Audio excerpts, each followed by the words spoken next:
September 15th, 1944, White Beach to Peleliu Island. The coral sand burned through boot leather as Private First Class Eugene Sledge watched his squad's automatic riflemen, Corporal Robert Oswalt, charge toward a fortified Japanese cave position. The Browning automatic rifle in Oswalt's hands weighed 20 pounds, fully loaded. Military analysts had been debating its effectiveness for years. Too heavy for one man, they said. Not enough sustained fire for a true machine gun. An awkward compromise between rifle and support weapon that satisfied neither role completely. But as 300 Japanese defenders from the 14th Infantry Division opened fire from coral ridges honeycombed with interconnected caves, Oswalt wasn't thinking about what the analysts said. He was thinking about the math that didn't add up. One 20-round magazine against an enemy that had spent months fortifying this island into the most sophisticated defensive position the Marines had encountered in the Pacific War. Everything about the Peleliu landing suggested this would be different from previous island assaults. The coral ridges rose 200 feet above the landing beaches, each ridge containing dozens of caves connected by tunnels that allowed Japanese forces to appear, fire, and disappear before American artillery could respond. If you're enjoying this deep dive into the story, hit the subscribe button and let us know in the comments from where in the world you are watching from today. But sometimes the weapons everyone calls inadequate are the ones that prove their worth when individual courage meets impossible odds. What happened in the next 90 minutes would challenge everything military doctrine assumed about automatic weapons and the men who carried them into battle. The planning for Operation Stalemate Two had begun in July 1944 when intelligence assessments identified Peleliu as a crucial stepping stone for General Douglas MacArthur's return to the Philippines. The island measured roughly 6 miles long by 2 miles wide, dominated by a central coral ridge formation that Marines would later name the Umurbrogol, with grim humor as Bloody Nose Ridge. Japanese Colonel Kunio Nakagawa commanded approximately 10,000 troops from the 14th Infantry Division, veterans who had spent 5 months transforming Peleliu's natural coral caves into a defensive system unlike anything American forces had previously encountered. The Japanese defensive strategy represented a fundamental shift from the banzai charge tactics that had characterized earlier Pacific battles. Instead of massing troops for suicidal frontal assaults against American positions, Nakagawa's forces would fight from prepared positions, inflicting maximum casualties while preserving their own strength through strategic withdrawal into deeper cave systems. Every coral ridge had been surveyed and fortified. Every approach to the island's vital airfield had been registered for mortar and artillery fire. The caves themselves ranged from small firing positions that sheltered 3 or 4 riflemen to massive complexes that could accommodate entire companies with ammunition, water, and medical facilities. For the Marines of the 1st Division preparing to assault these beaches, the tactical challenge was unprecedented. Previous island campaigns had relied on overwhelming firepower to suppress Japanese positions before infantry advanced. But Peleliu's coral ridges absorbed naval gunfire and aerial bombardment with minimal effect. Shells that would have devastated above-ground fortifications simply disappeared into limestone formations that had been hardening for thousands of years. Intelligence estimates suggested the island could be secured in 3 to 4 days. Those estimates would prove catastrophically wrong. The Browning automatic rifle that accompanied each Marine rifle squad into this battle carried its own complicated history. Designed by John Browning in 1917, the BAR had entered service during the final months of the Great War as a walking fire weapon, intended to provide suppressive fire while infantry advanced across no man's land. The concept was straightforward: give riflemen organic automatic fire support that could move with them, eliminating the delays inherent in coordinating with separate machine gun units. The execution was more problematic. At 20 pounds unloaded, the BAR weighed twice as much as the standard M1 Garand rifle. Add a 20-round magazine, and the weapon pushed 24 pounds, a substantial burden for extended combat operations in tropical heat. The cyclic rate of fire ranged between 300 and 600 rounds per minute, depending on the selector switch position, fast enough to provide suppressive fire but not sustained enough to serve as a true machine gun. The 20-round magazine meant frequent reloading during firefights, creating vulnerability windows when the automatic rifleman was effectively unarmed. Military theorists had debated the BR's tactical utility throughout the interwar period. Critics argued that the weapon was too heavy for individual riflemen, but too limited in sustained fire capability to replace dedicated machine guns. The Marine Corps had experimented with bipod mounts to improve stability, but most automatic riflemen discarded the additional weight in favor of hip firing techniques that provided greater mobility. By 1944, the BR occupied an awkward position in Marine Corps doctrine, essential enough that every rifle squad included one, but problematic enough that discussions over replacement continued throughout the war.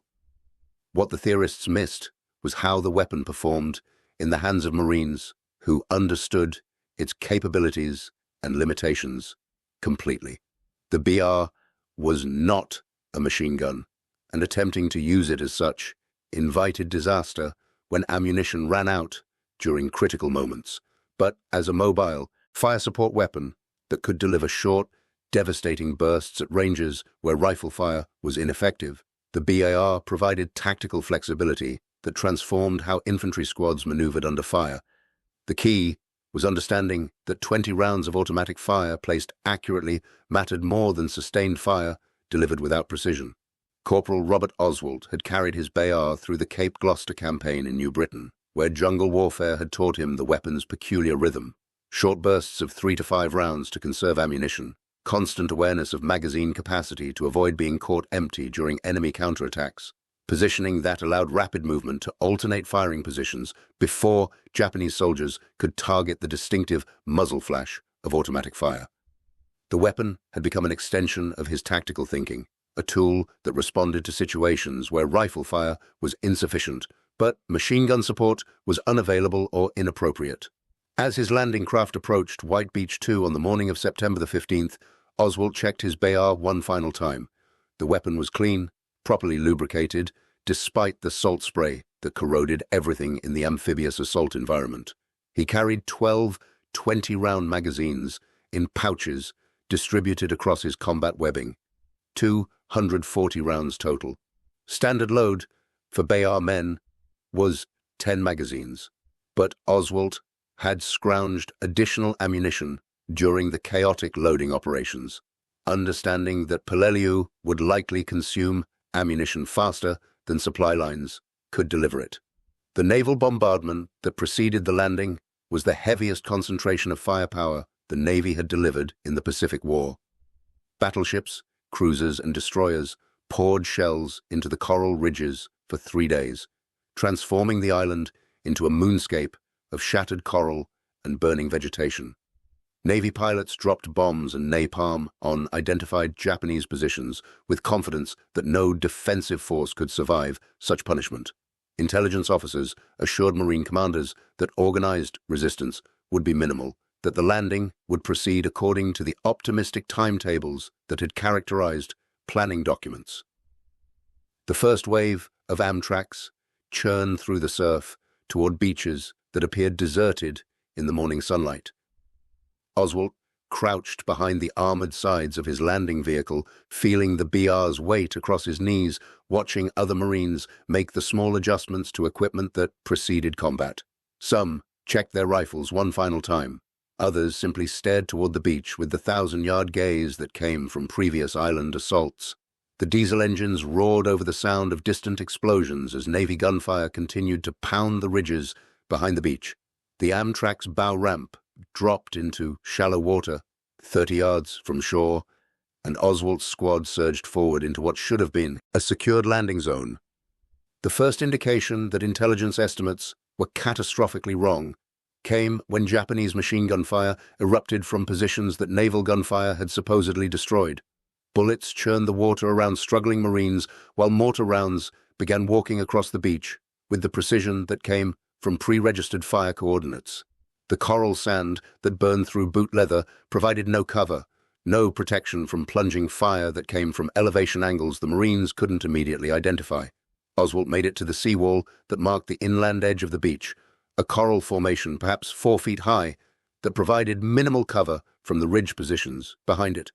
Around him, Marines were taking casualties at rates that exceeded anything from previous campaigns. The problem was immediately apparent.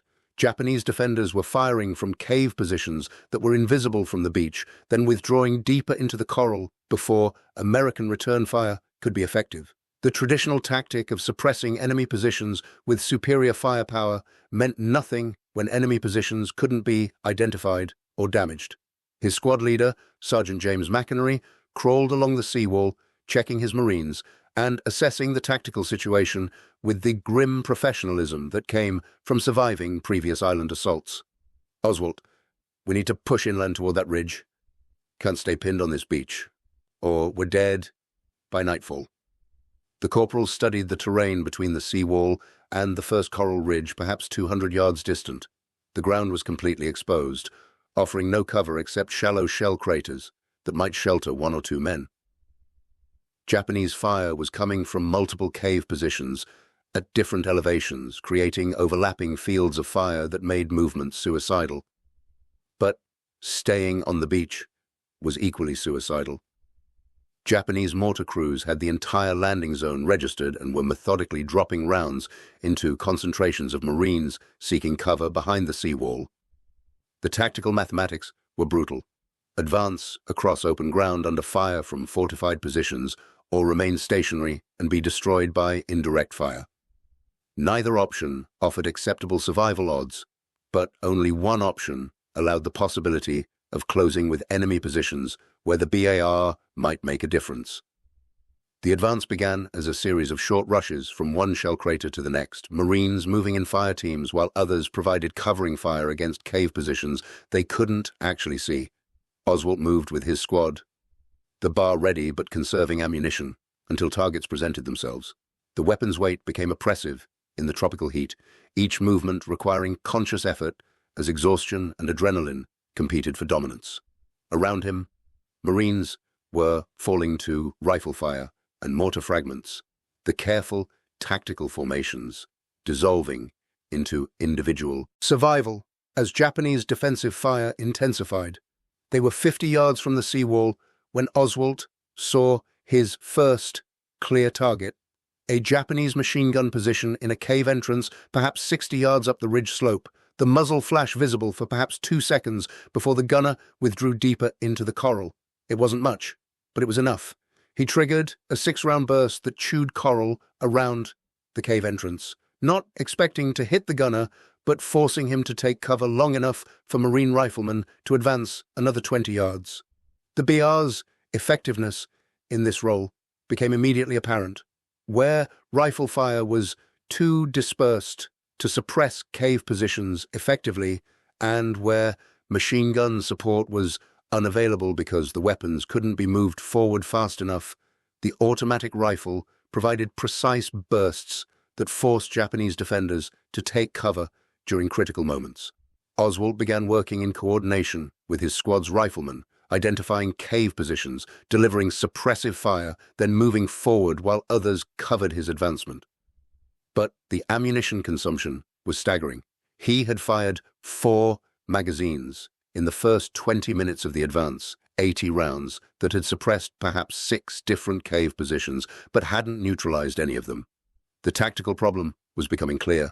Japanese defenders could withdraw into their caves after each engagement, emerging to fire when Marines advanced, then disappearing again before American firepower could be concentrated effectively. The EAR provided temporary suppression, but temporary advantages meant nothing against an enemy that had unlimited time to wait for the next opportunity. By mid-afternoon, Oswald's squad had advanced perhaps 300 yards from the landing beach, again measured in Marine casualties rather than tactical advantage. They had reached the base of the first major coral ridge where the real defensive positions began. Small cave openings dotted the ridge face at multiple elevations, each one a potential firing position that could sweep the approaches with machine gun or rifle fire. Japanese defenders had constructed firing ports that were invisible until muzzle flashes revealed their locations, and even then the angles made effective return fire almost impossible. Sergeant McHenry gathered his surviving squad members behind a coral outcropping that provided minimal cover from the ridge positions above. 8 Marines remained from the original 13 who had landed that morning. Ammunition was running low across all weapon systems, and casualty evacuation was impossible as long as the beaches remained under Japanese fire. The tactical situation had deteriorated to the point where forward movement meant accepting catastrophic casualties, but remaining stationary meant slow destruction from mortar fire and snipers. It was in this moment, as the sun began its descent toward the western horizon, that the tactical situation that would define Oswald's next 90 minutes began to develop. Japanese forces were preparing a coordinated counterattack from multiple cave positions, intending to drive the Marines back to the beaches before they could consolidate their limited gains. Intelligence would later indicate that approximately 94 Japanese soldiers from various units had been assigned to this sector, tasked with eliminating the American penetration that threatened to expose the entire defensive system's eastern flank.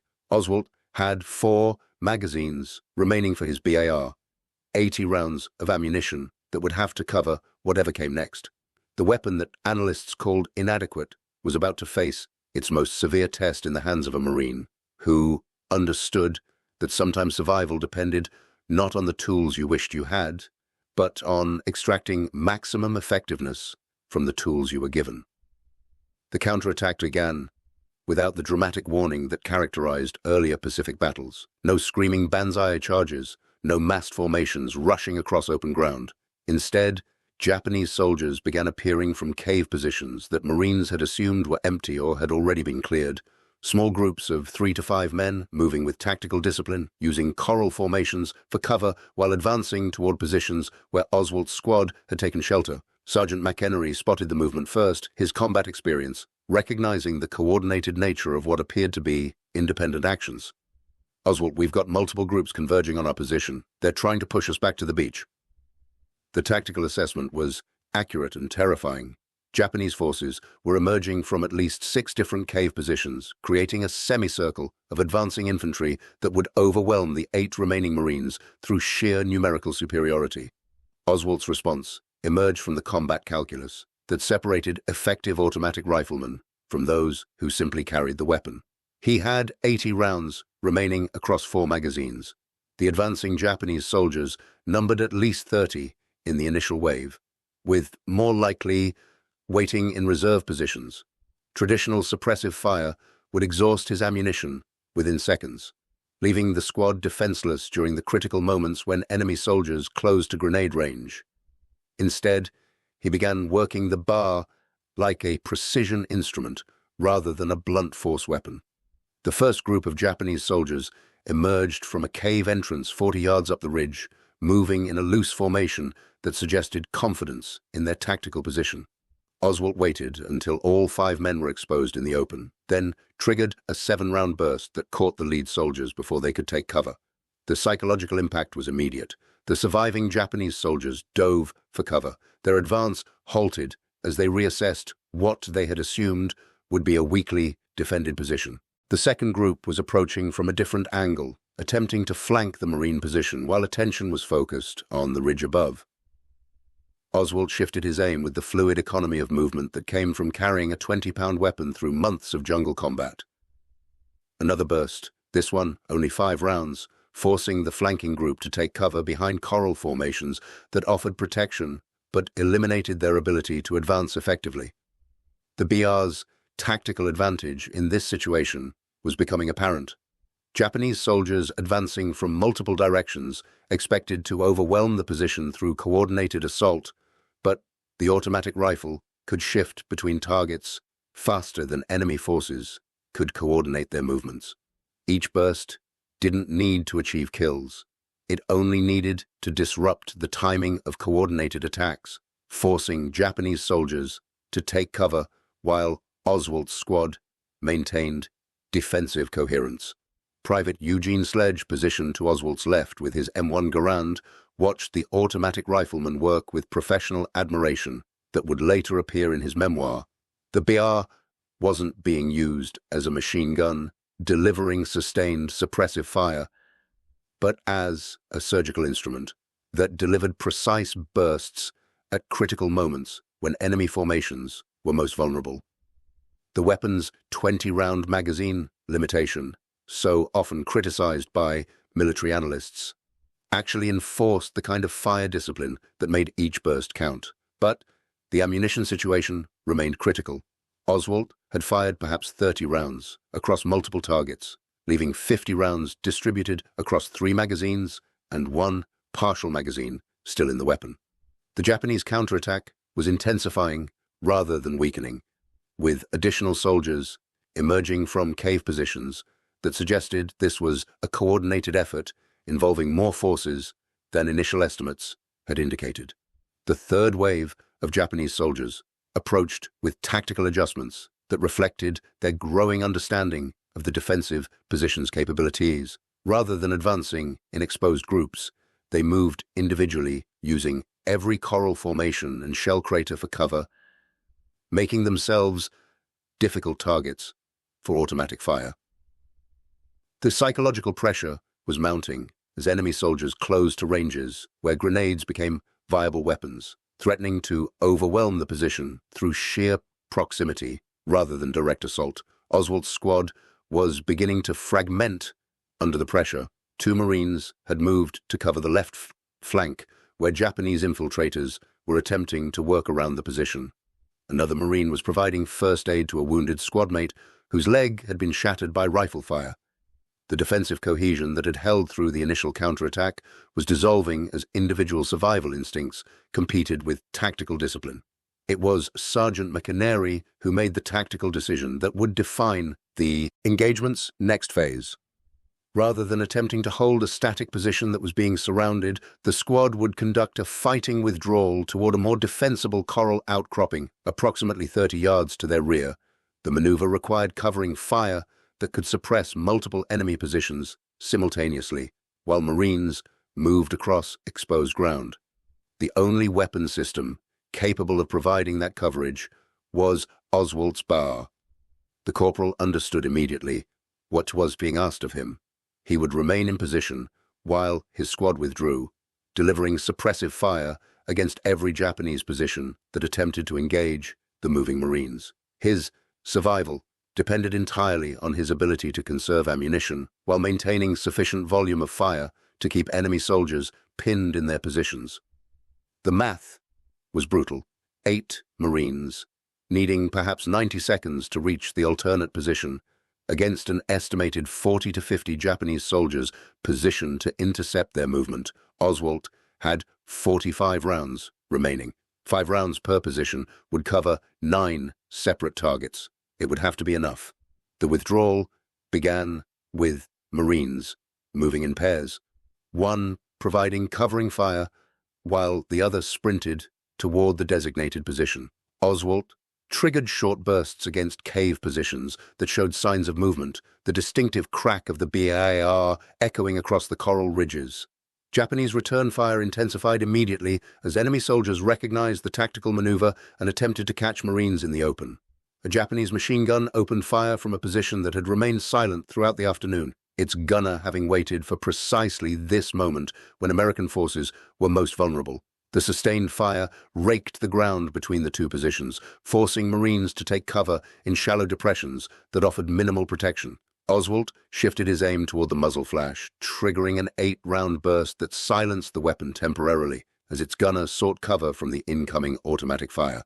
The BR's effectiveness in this role stemmed from its mobility and the psychological impact of automatic fire delivered with precision. Japanese soldiers advancing from multiple positions found themselves engaged by a weapon that seemed to be everywhere simultaneously, delivering bursts that forced them to take cover, just as their assault timing required forward movement.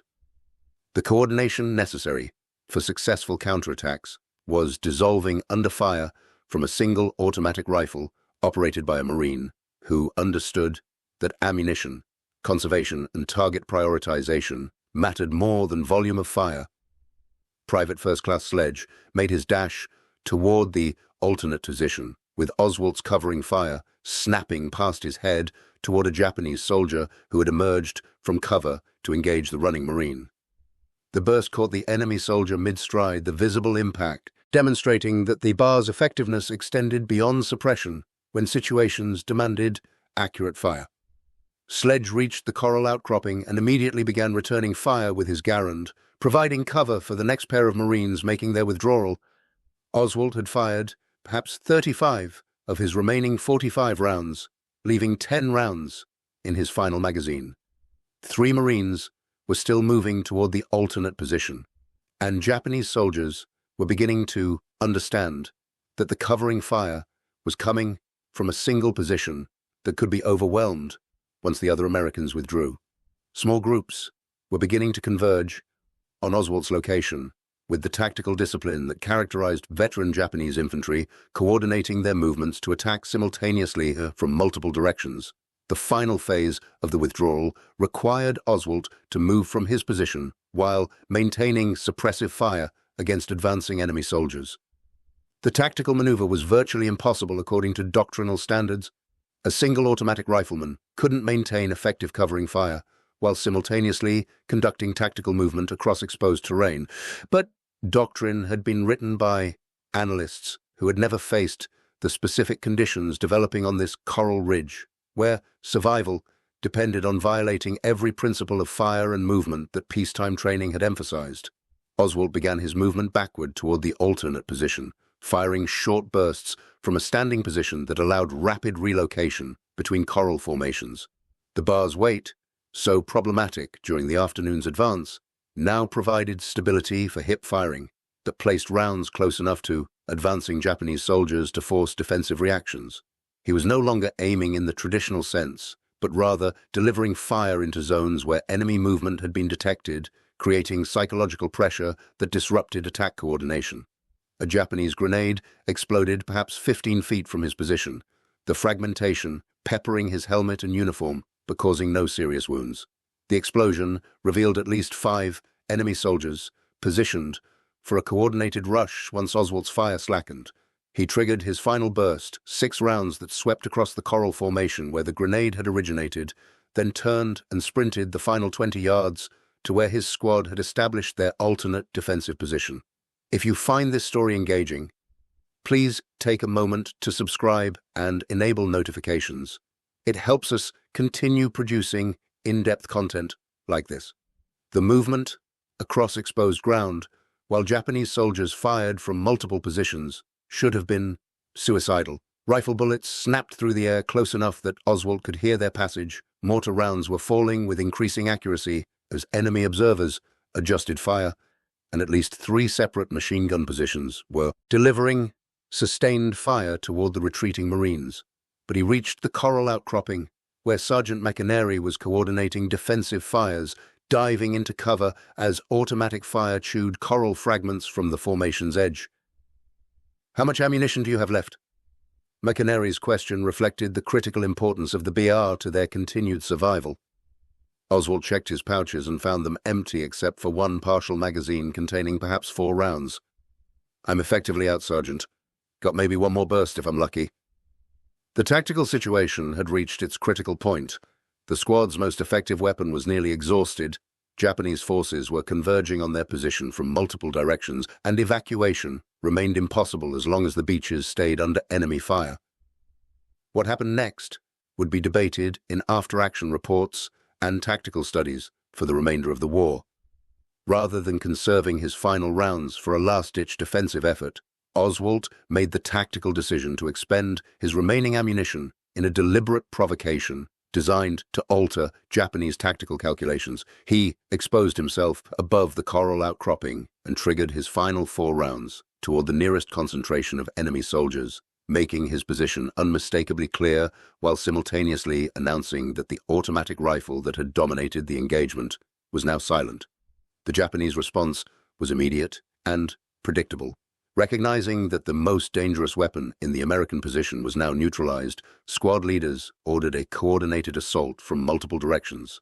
Approximately 40 Japanese soldiers emerged from their positions simultaneously, advancing in a rush designed to overwhelm the Marines through numerical superiority and shock action. It was precisely the response Oswald had calculated. What the Japanese soldiers didn't know was that during their afternoon advance, McInerney's squad had been joined by remnants from two other squads whose own positions had become untenable.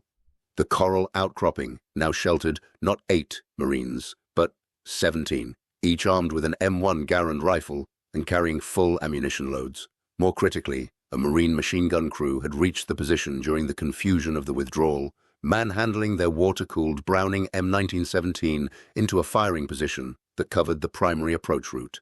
The Japanese assault ran directly into coordinated fire from 17 rifles and 1 heavy machine gun, delivered at ranges where the M1's semi-automatic capability and the Browning's sustained fire created a killing zone that no infantry formation could penetrate. The psychological shock was devastating. Japanese soldiers who had been advancing confidently toward what they believed was a weakened position suddenly found themselves under fire that exceeded anything they had encountered during the afternoon's fighting. Oswald's tactical gambit had succeeded. By inverting the normal relationship between automatic weapons and infantry tactics, rather than using the BAR to suppress enemy advances, he had used its silence to provoke an assault that exposed Japanese forces to weapons they hadn't anticipated. The deliberate sacrifice of his final ammunition had created conditions where other Marines' weapons could achieve maximum effectiveness against concentrated targets. But the BR's tactical utility wasn't finished. As Japanese soldiers recoiled from the devastating fire and sought cover among coral formations, Oswald began the laborious process of redistributing ammunition from casualties and other squad members. Marines carried extra BAR magazines as standard procedure, understanding that automatic riflemen consumed ammunition faster than supply lines could deliver it. Within 10 minutes, Oswald had scrounged together enough 20-round magazines to continue operations, though at reduced capacity compared to his morning combat load. The afternoon's fighting had consumed perhaps 3 hours, though subjective time measurement became meaningless under combat conditions where seconds stretched into eternities and entire tactical phases compressed into moments of clarity. The sun was beginning its descent toward the western horizon, casting long shadows across the coral ridges that had already consumed so many lives. Japanese defensive tactics emphasized night operations when American superiority in artillery and air support was negated by darkness and confusion.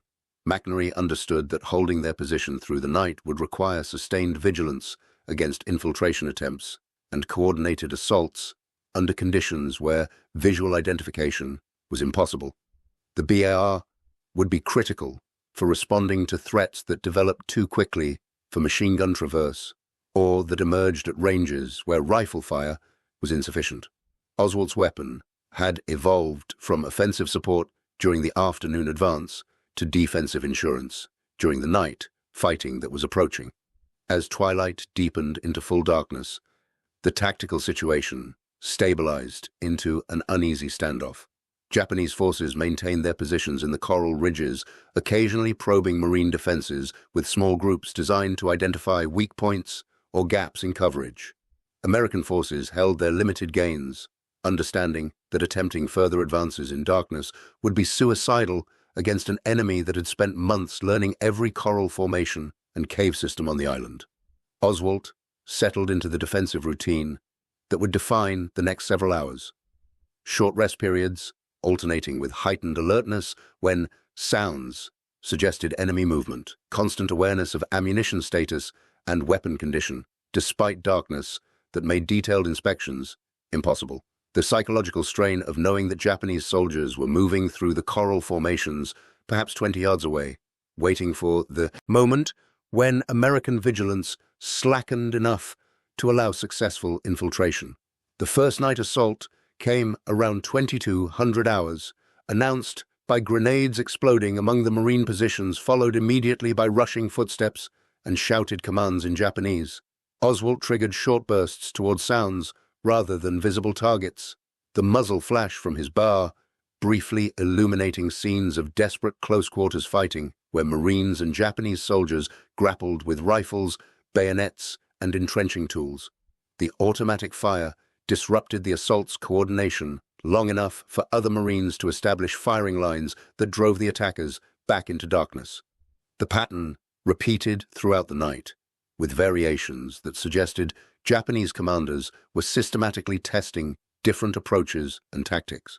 Infiltration attempts from unexpected directions, coordinated assaults preceded by mortar barrages, even individual soldiers who crawled to within grenade range before being detected and killed.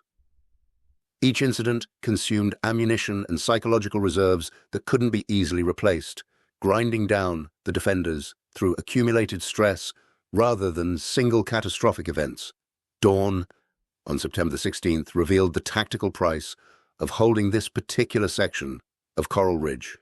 The Marine position was surrounded by Japanese casualties from the previous day's fighting, evidence of the effectiveness of coordinated defensive fires when American weapons could be concentrated effectively.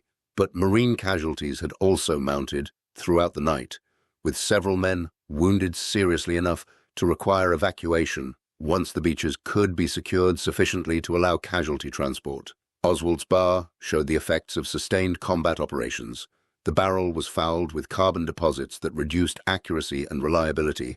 The operating mechanism needed cleaning that was impossible under combat conditions, and several small dents in the receiver suggested near misses from Japanese fire that had damaged but not disabled the weapon. More critically, his ammunition supply had been reduced to perhaps 60 rounds distributed across 3 magazines, barely enough for another sustained engagement.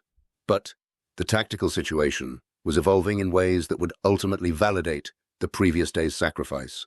Marine forces had established a viable foothold on Peleliu despite casualties that exceeded all pre-invasion estimates. The beaches were slowly being cleared of Japanese fire, allowing supplies and reinforcements to flow ashore in quantities that could sustain offensive operations. Most importantly, the Japanese defensive strategy was beginning to reveal its fundamental weakness. By refusing to commit forces to counterattacks that might retake lost ground, Colonel Nakagawa was trading space for time. But space on Peleliu was finite, and time favored American logistics. The tactical assessment of Oswald's actions during those 90 minutes of sustained combat would become part of Marine Corps case studies on automatic weapons employment in close terrain. He had fired approximately 220 rounds from his BR during the critical phase of the counterattack, achieving an estimated 94 Japanese casualties through a combination of direct fire and suppressive effects that disrupted enemy tactical coordination. The kill ratio exceeded what analysts considered possible for a single automatic rifle operated under extreme conditions. But the numbers revealed only part of the tactical reality.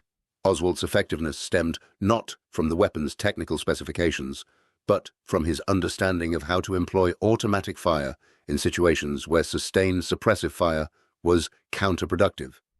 The BR's 20-round magazine forced fire discipline that made each burst count. The weapon's weight enforced tactical positioning that maximized the impact of limited ammunition. Every characteristic that military theorists criticized as inadequate had proven essential when combat conditions demanded precision over volume.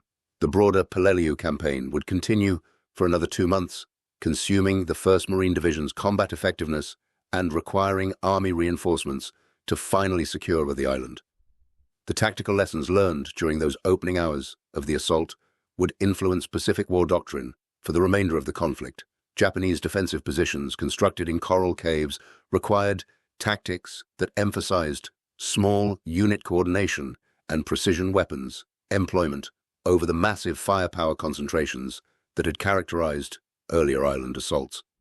For Oswald personally, the 90 minutes of sustained combat on September 15th represented the kind of tactical situation that defined individual weapons' effectiveness more clearly than any peacetime testing could achieve. The BR that analysts called inadequate had performed exactly as needed when combat conditions demanded mobile automatic fire delivered with precision. The weapon hadn't changed, but understanding of how to employ it effectively in close terrain against fortified positions had evolved through direct experience that couldn't be replicated in training environments. Private Eugene Sledge would later write extensively about the Peleliu campaign in his memoir, With the Old Breed, describing the psychological and physical toll of fighting in conditions where every coral formation concealed potential death. His observations of Oswald's actions during that critical engagement emphasized the human element that transformed adequate weapons into decisive tactical advantages. Training and equipment mattered, but combat effectiveness ultimately emerged from individuals who understood their weapons completely and employed them with discipline under conditions where panic was the natural human response. The morning of September 17th brought relief for Macquarie's squad as fresh Marines moved forward to continue the advance toward the ridges that still dominated the island's interior.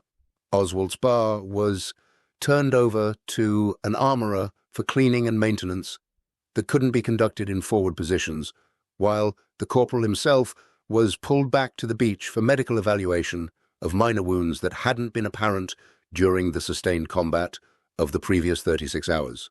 The weapon returned to service 3 days later, cleaned and inspected, but showing permanent scars from the coral environment and sustained use under extreme conditions.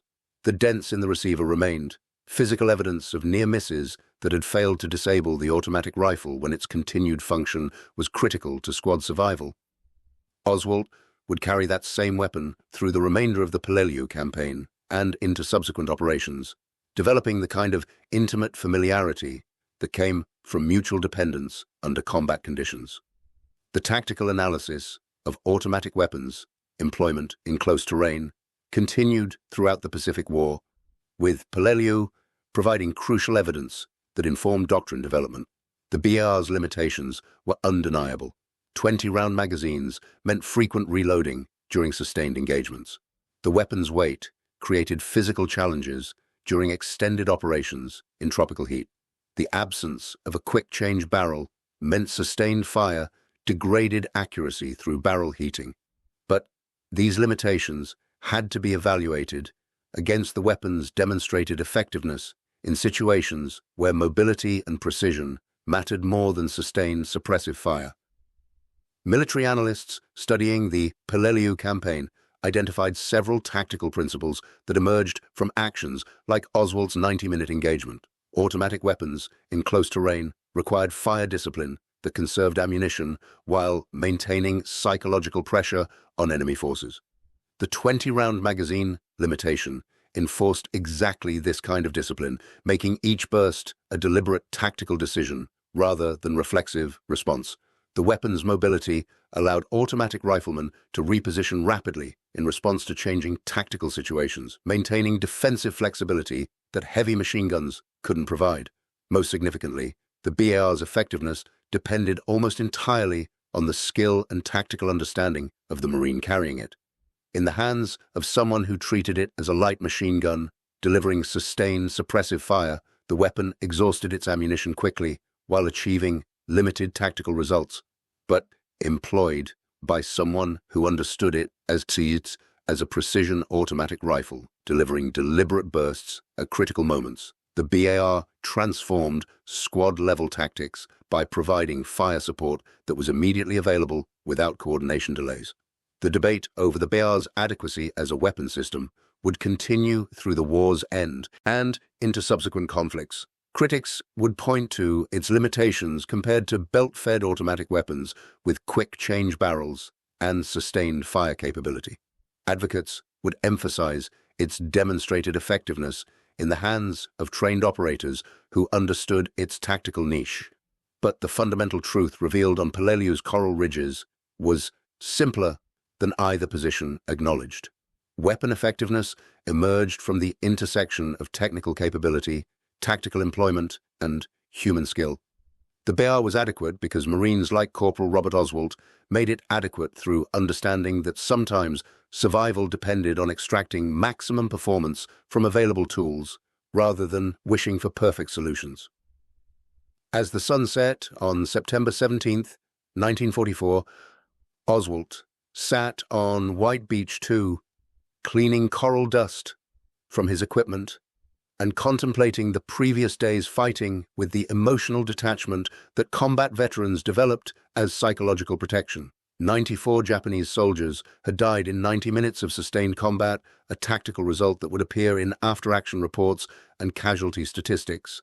But the numbers couldn't capture the moment-to-moment calculations that had transformed an allegedly inadequate automatic rifle into the decisive factor in a desperate defensive engagement.